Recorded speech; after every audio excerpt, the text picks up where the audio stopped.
नमस्कार दोस्तों, मेरा नाम है कुमार त्रिदेव और आप सुन रहे हैं एक नई भूतिया कहानी। तो चलिए शुरू करते हैं। और कहानी को शुरू करने से पहले आप इस चैनल को सब्सक्राइब ज़रूर करें। मेरा नाम पृथ्वीश है।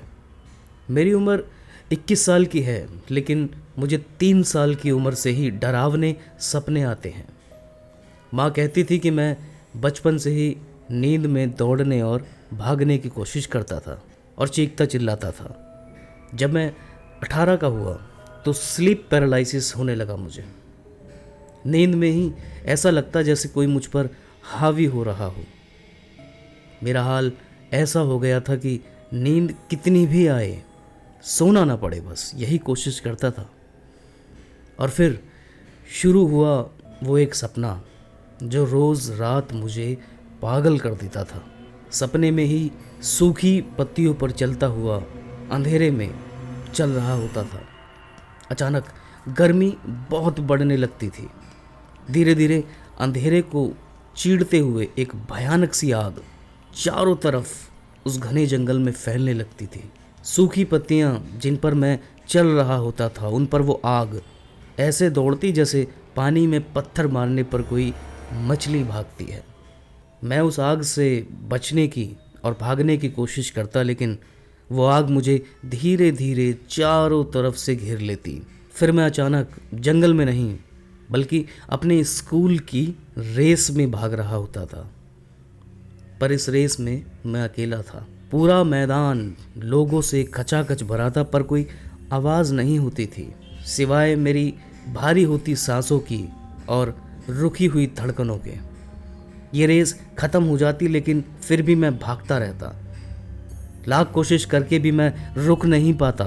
ऐसा लगता जैसे कोई मेरे आसपास है जो मुझे रुकने नहीं देना चाहता। भागते भागते पूरे मैदान में बैठे लोग मेरे पीछे भागने लगते, पर आवाज़ कोई नहीं कर रहा होता।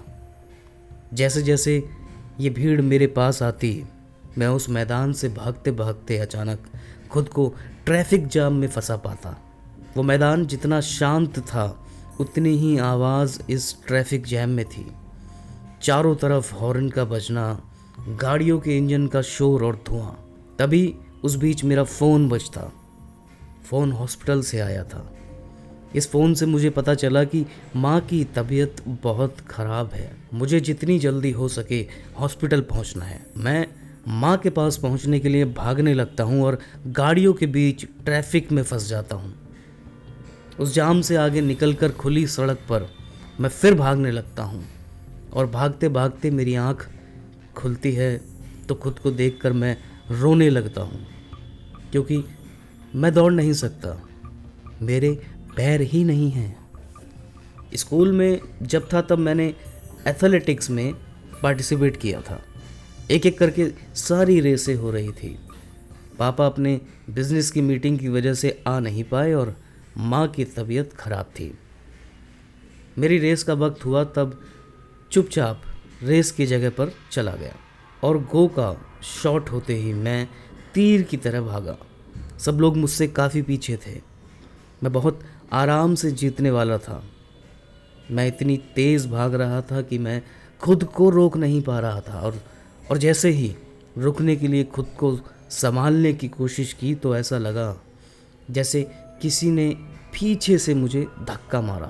मैं अपने मुंह के बल गिरा और सर पर बहुत चोट लगी थी। होश आया तो देखा मैं हॉस्पिटल में हूँ। तेज़ बुखार में मेरा बदन तप रहा था। पानी मांगने को मुंह खोला तो दर्द से बंद मुंह में घुटी हुई चीख निकली। होठों पे स्टिचेस थे। बहुत बुरी तरह मुझे चोट लगी थी।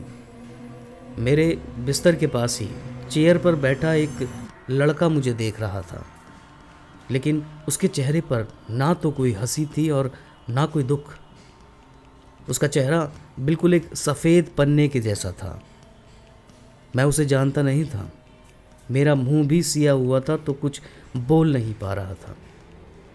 तभी माँ अपनी बीमारी में ही उठ के हॉस्पिटल में ही मुझे देखने आई। मैंने धीमे से किसी तरह पूछा कि ये लड़का कौन है। तो माँ ने कहा कि इस रूम में वो अकेला पेशेंट है और वहाँ कोई भी नहीं है।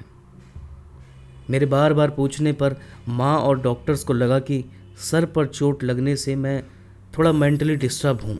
डॉक्टर्स ने चेक किया तो उन्हें कोई प्रॉब्लम नहीं दिखी मुझ में।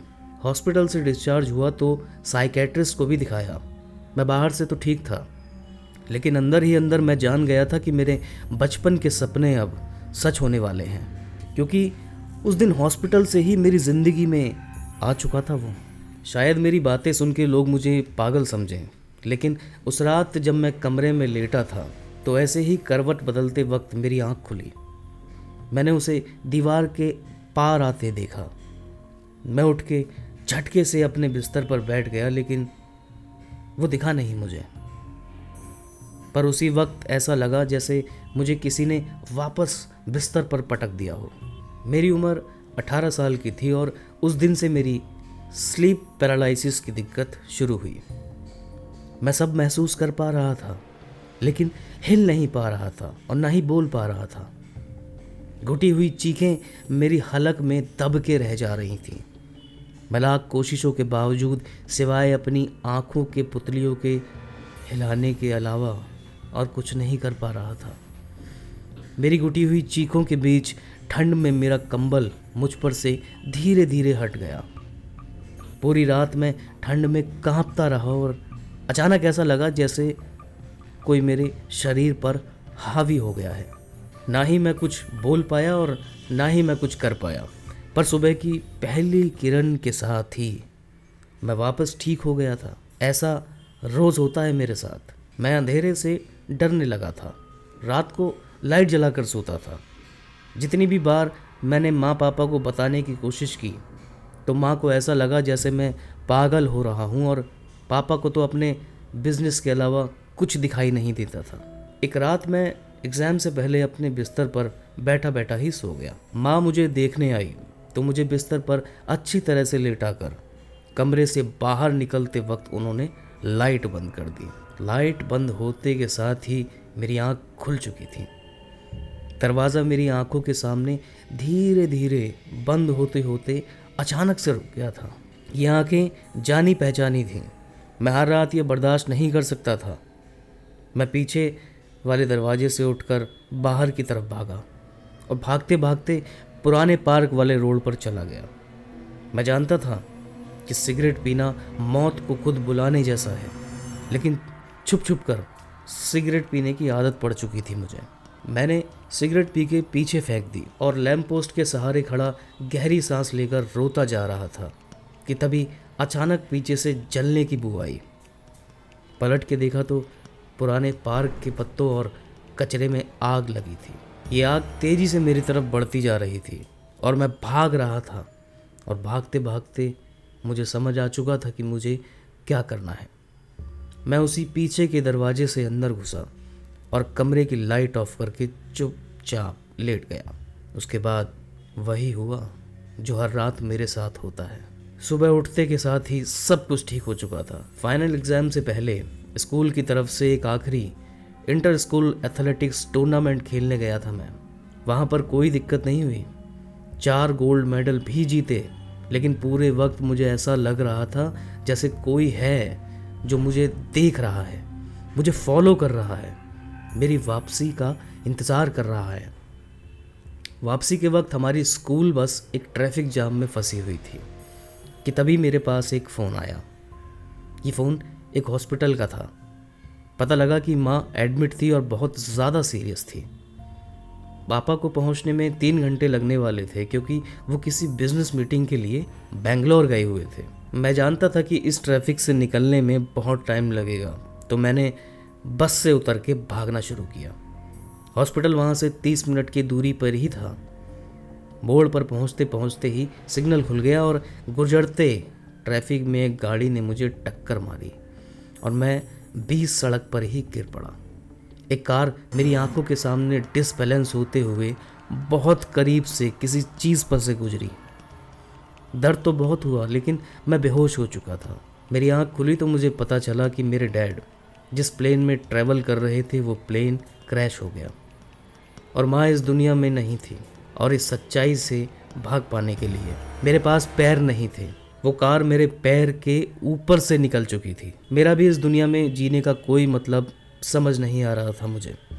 पापा की कंपनी की तरफ से मुझे घर पर एक नर्स दी गई और एक बटलर दिया गया जो मेरी देखभाल करते, वक्त पर दवाइयाँ और खाना पीना देते रहते थे।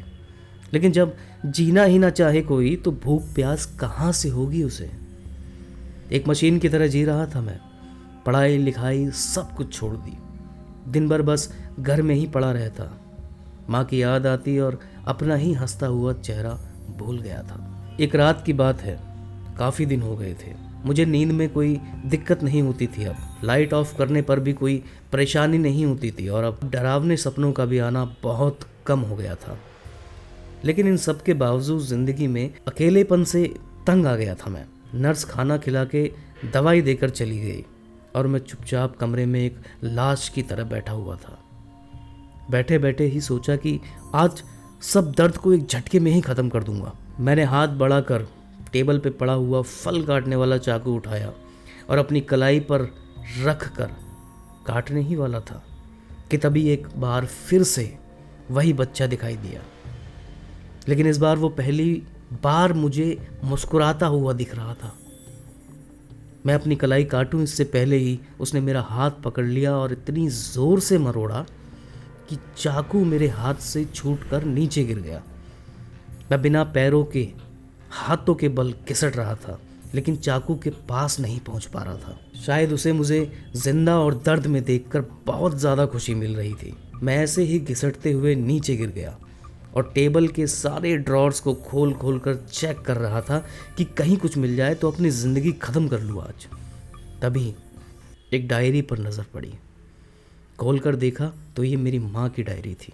मेरी माँ ने मुझे कभी नहीं बताया था, लेकिन इस डायरी में लिखा था कि ऐसे सपने और एक ऐसा ही बच्चा मेरी माँ को भी दिखाई देता था। उस डायरी से एक तस्वीर नीचे गिरी जिसमें मेरे पापा उसी लड़के और एक औरत के साथ में थे। ये डायरी जब मैंने आगे पढ़ी तो मुझे पता चला कि मेरे पापा का एक परिवार माँ और मेरे अलावा भी था, लेकिन उनसे पापा ने कभी शादी नहीं की। उन्हें ये शिकायत थी पापा से, और मेरी माँ को पापा से हुई इस भयानक गलती की शिकायत थी।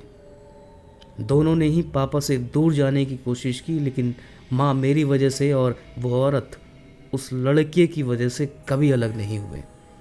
सबके तानों और तरह तरह की बातों से एक दिन तंग आकर उसने अपने बेटे को रात के वक्त कमरे की बत्ती बुझाकर मार दिया और उसके बाद खुद भी सुसाइड कर लिया। सच कहते हैं, किसी अपने की करनी का फल किसी अपने को ही भुगतना पड़ता है।